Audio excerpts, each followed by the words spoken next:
የዛሬው ትምህርታችን የሚሆነው እኩልነትና የዜጎች መብት በሚል ሪና የትምህርት ቤቱን ሕግና ደንብ አለማክበር ምን እንደሚያስከትል ታውቂያለሽ አይደል? አዎ፣ ግን እኮ የሚባል ነገር የለም። ይሄን ጥቁር መጋረጃሽን አውልቂና ትምህርትሽን ትቀጥያለሽ። ካልሆነ ግን ክፍሉን ለቀሽ መውጣት ትችያለሽ።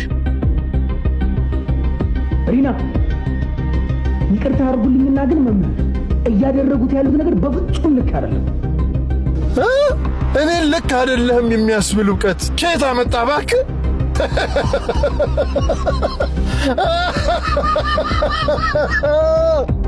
ይቅርታ አድርጉልኝና መምህር ተዳፍሬዎት አይደል። ነገር ግን ዛሬ እኩልነትና የዜጎችን መብት ለማስተማር መጥተው የአንዲትን ሴት ክብርና መብት እዚህ ፊት ለፊታችን እየገፈፉ የማይተገበሩትን ነገር ለማስተማር ፌር ነው። ዝም በሉ። የማይመለከታችሁ ነገር ውስጥ አትግቡ። አልፋችሁ ትምህርታችሁን ተማሩ። የትኛውን ትምህርት? በአፍ የሚነገረው ወይስ እዚህ ወረቀት ላይ ያለው?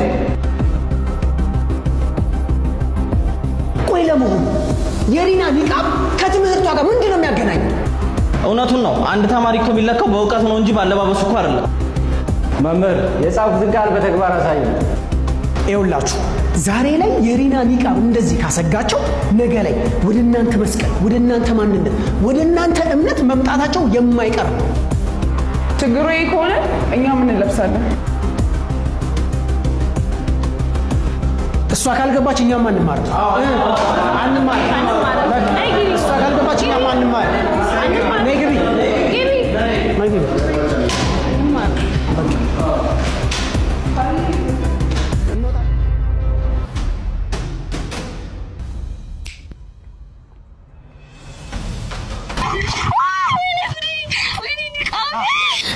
ምንድነው?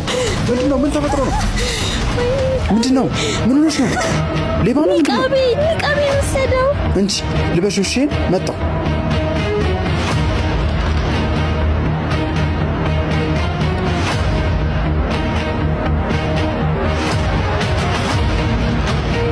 ወይኔ የትንሽ ያምልጠኝ።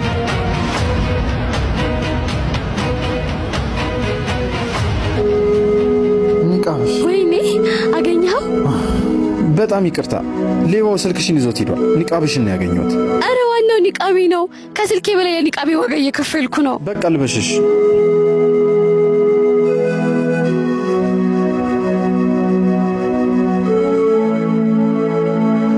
ይሄ ወንድሜ የኔ ኒቃብ እንደጠበቅልኝ አንተንም አላህ ይጠብቅ። አይዞሽ፣ ራስሽን ጠብቅሽ። አመሰግናለሁ።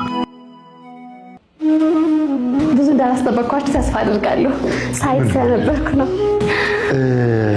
አንድ ጎረቤቴ ልጁ ከውጭ ብር ልኮለት እናንተ ጋር ቤት አሰርቶ እንደገዛ ሰማሁ እና በጥራት ሰርታችሁ እንደምታስረክቡም ነግሮኛል። ታዲያ እኔም ቤት ለመግዛት ፈልጌ ነው እናንተ ጋር መምጣቴ። ግን የሆነ ቦታ እንተዋወቃለን መሰለኝ። ፊታችሁ አዲስ አልሆነብኝም። አይ ማወቅ እንኳን አታውቂኝም። እንጃ አይመስለኝም። ለማንኛውም እናንተ የፈለጋችሁት የት ነው? እኛ የተለያዩ ቦታዎች ላይ አዲስ አበባ ውስጥ በእናንተ በአቅማችሁ የሚሆን በቃ የሳር ቤቱ ይሁንልኝ። እሺ፣ እሱን ወደደ። እሱ ላይ ተስማምቻለሁ። አዎ አመሰግናለሁ። እኔም በጣም አመሰግናለሁ ቲቸር ብርሃኑ። ቲቸር ብርሃኑ ስትይ ሰማሁሽ ልበል?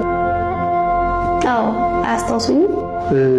እኔ የማስተምርበት ትምህርት ቤት ተመረሻል ኦር ሌላ ቦታ እንተዋወቃለን? የዛሬ 4 ዓመት አስተምረውኛል። ሪና ነኝ። አላወቁኝም? ሪና እንዴ? ሪና ጎበዟ ተማሪ? አዎ፣ እንደውም ብዙ ጊዜ በኒቃቤ ምክንያት ከክላስ ያባሩኝ ነበር። ይቺ ጨርቅ ነበረች ማታስማማ። ደግነቱ እኔም በእናንተ ፈተና አልወደኩም።